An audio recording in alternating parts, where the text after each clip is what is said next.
Today we're having a look at the Beantown Brewery. What happens when you get a load of raiders and they've no food, but man, they have a lot of beer? Well, you get one of them calling themselves Tower Tom. Now, depending on your actions to certain raiders in the area, such as if you've already went in and killed, say, Jared in ArcJet Systems, or Red in the Federal Ration Stockpile.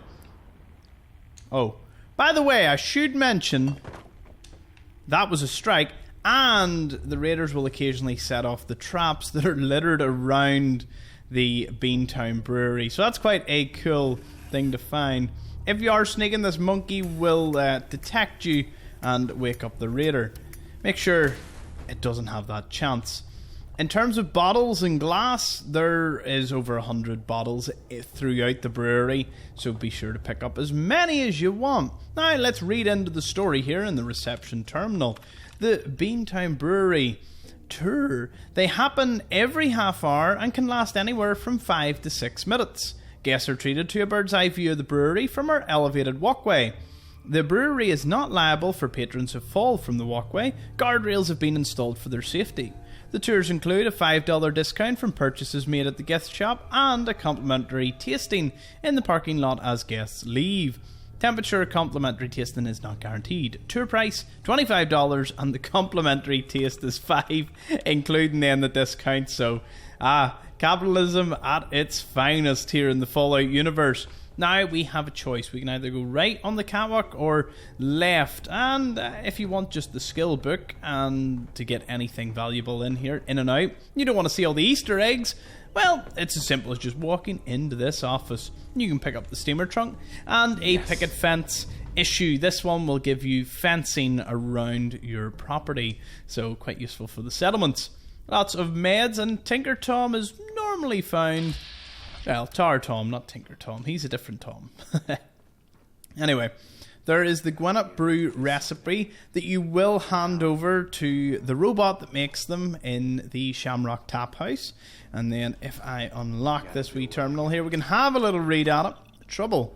The crew's getting restless. Still got plenty of beer, but food's getting low. Sent Sparta and her crew out of bad TFL. See if they can find something. But folks are going to start deserting if we don't turn up edibles soon.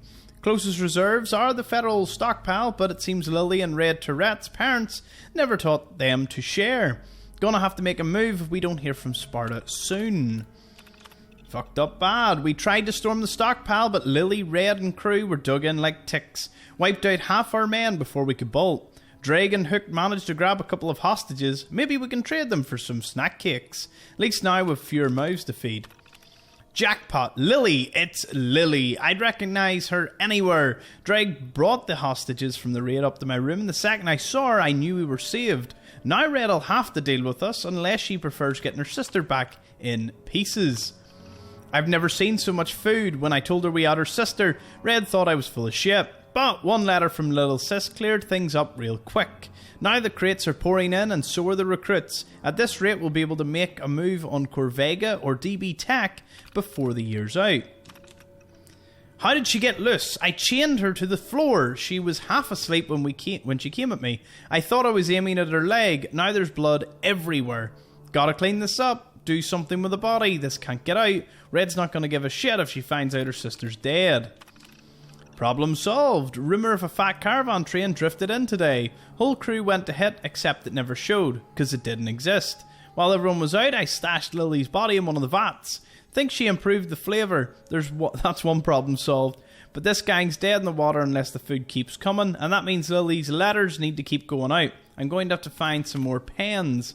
Now, depending on whether you killed other raiders, there may be some entries as to, your adventures through the Commonwealth, so it's kind of neat that they've got that. As for the little Easter eggs that I promised, all we need to do is just avoid all the traps. Lots of tripwires. This psycho here learned that you just don't trigger your own traps. It's not a good look. We have two teddies that we want to have a wee look at. First one is like a wee Peaky Blinders here. He's got his cup of joe, trilby hat, morning paper, and a Luxo Brew coffee, as well as a sweet roll. Quite an awesome we find. Next, oh, hello there, Hidden Vault Tech Lunchbox. Thank you, we'll take that. Then if we mosey on to the production line here, you can see just all the bottles that you can pick. If they're in the crate, there's a high likelihood that you can drink them, and if they're on the conveyor belt or outside the crate, high likelihood that you can't. These two teddies seem to be getting down and dirty at the moment, and yeah, Teddy's doing weird things in the Fallout universe. It's just one of them normal things. Lots more bottles, and then if we swing around here, you can pick up a fusion or a duffel bag and a chemistry station for your use. There is one final room with a terminal that you'll want to check out. Let's head straight on up to it using the staircase here. You could also have entered this place from the other entrance. It's up to you which way you'd want to go. Once into the final room, there's a few more raiders that you'll have to deal with and plenty more supplies for you to pick up. Once you unlock the door, we can head straight on into another terminal. This one has some corrupted data as part of a quest line, but if you go to the Q4 projections, you get to see that full year capital spending is now estimated to increase over the previous year, thanks to budget tightening and a lower quality control in the product, including an increase in the water to warp ratio, so they're just watering it down. Brand management has also announced a marketing push of Bunker Hill Brew to lower income markets, which we all know spend a larger percentage of disposable income on beer and malted beverages. Gross margins are speculated to increase well into 2028. And with that, you can just drop down. This would take you back to reception. Alternatively, there is a back door in the facility. If I just run back up here to the catwalk, we can leave through here. Oh, that may have triggered an explosive. No, nothing. Happy days. Right, out the back, and boom, advanced lock door will take you out to the Commonwealth. Which is the better entrance? It's totally up to you. You can get a wee bit more up close and personal if you go through the reception. Otherwise, you could maybe do a stealthy way through here, taking out all the raiders on the catwalks. After Beantown Brewery has been conquered, I recommend you pop on over to Berland Station, get their quest line, before going to the Relay Tower and on to Forest Grove Marsh. Thank you all for watching. I'll see you all in the next one.